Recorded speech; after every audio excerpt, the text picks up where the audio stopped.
So let's talk about Archimedes' principle for a minute. Archimedes' principle says that the buoyant force equals the weight of the displaced water, and I'll just show you that in a second.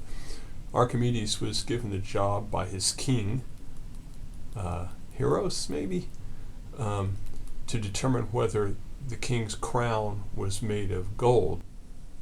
So we can use Archimedes' principle to look at the fraction submerged for objects that float. If I have some object that's floating on the surface, if it's, other than bobbing, if the water's still, it'll just be stationary on the surface, and it has two forces acting on it. It's got the buoyant force pushing it up, and it's got gravity pulling it down.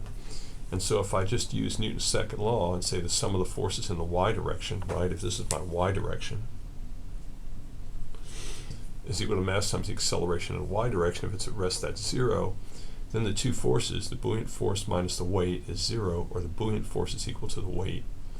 So now I can break these down. I can say, well, look, the buoyant force is the density of the fluid, probably water in this case, but it could be anything, times the volume submerged. Remember, it's the weight of the displaced water, and so it's just the stuff that's underwater is the volume submerged.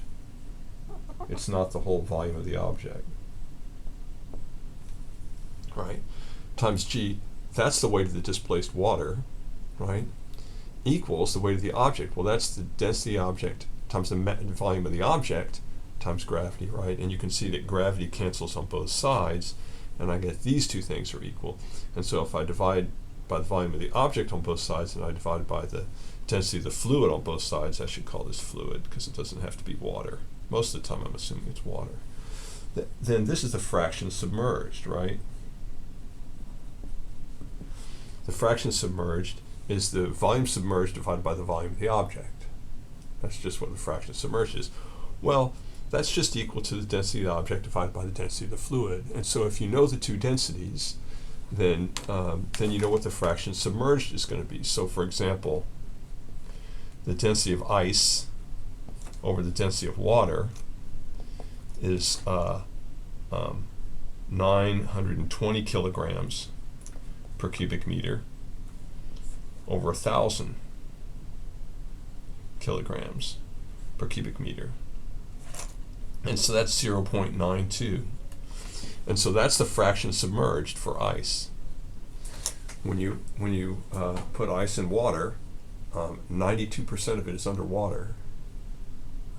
Somebody should have tipped off the captain of the Titanic. I'm just kidding. They do that. All right. The net force is the buoyant force. It's F2 minus F1. And so we calculate that that's rho g H2 times the area minus rho g H1 times the area. That's what we got for those two forces, right? And if I do a little math on that, I get rho g times H2 minus H1 times the area. Well, H2 minus H1, right, is just the height of the cylinder. H2 minus H1. Didn't write that very well, but you get the idea. Try one more time. H2 minus H1. Right, and that's the height of my cylinder. And so the height of the cylinder times the area is just the volume. And so the buoyant force is the density of the water. Again, the density in these things is the density of the fluid, whatever it's in, times g, times the volume of the cylinder. And so that's just the mass of the water that's been displaced. The density of water times the volume of the cylinder is the mass of the water that's been pushed out of the way. When I multiply that by g, I get the weight of the displaced water. And so the buoyant force equals the weight of the displaced water. So this is determining the density of objects that sink. We just did an example on determining the density of objects that float. And so what you do is you take a spring scale, that's what these are supposed to be, and then you can weigh something with a spring scale. This is a cup I've drawn. It's because it's what I used in the example. And so I can weigh use the spring scale to weigh the cup out of water, and so I call the upward force from the spring scale, which is what the scale reads, is T out. It's the tension out of water. And I think in the example we did it was 2.8 newtons, but it doesn't matter. We can just pick a number for that.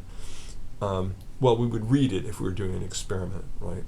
And then that's balanced by a downward force, which is the weight of the object. If I do the sum of the forces in the y direction, I get T out minus the weight is equal to 0, or the tension, the thing that the scale reads, this little red line, is equal to the weight of the object. Well, that's what we expect. That's how we weigh objects, right? I can do the same thing in water.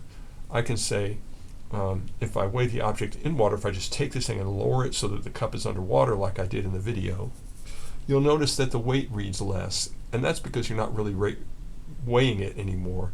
You're reading the tension when it's submerged, and the tension in the spring is being helped by the buoyant force.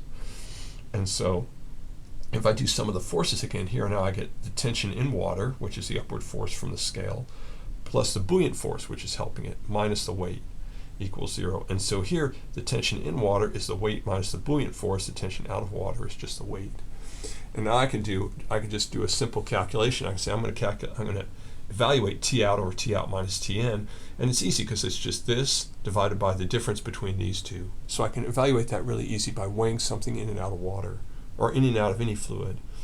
If I just plug in the values I got here, the equations I got here, it becomes mg over mg minus fb, or just mg over fb, right? And what's interesting about that is the top line is just the density of the object times the volume of the object times gravity, because that's the mass and that's gravity. And the bottom line is the weight of the displaced fluid, which is the density of the fluid times the volume of the object times gravity. Well, the volume of the object times gravity cancels, and this quantity becomes just the ratio of the density of the object to the density of the fluid. And so I can evaluate that. For our case, I take 2.8 newtons over 2.8 newtons minus 1.2 newtons, which is 2.8 over 1.6. The units cancel as 1.75 is equal to the ratio of the density of the object to the density of the fluid, or the density of the object is 1.75 times the density of the fluid. If it's water, then the density of the object is 1,750 kilograms per cubic meter.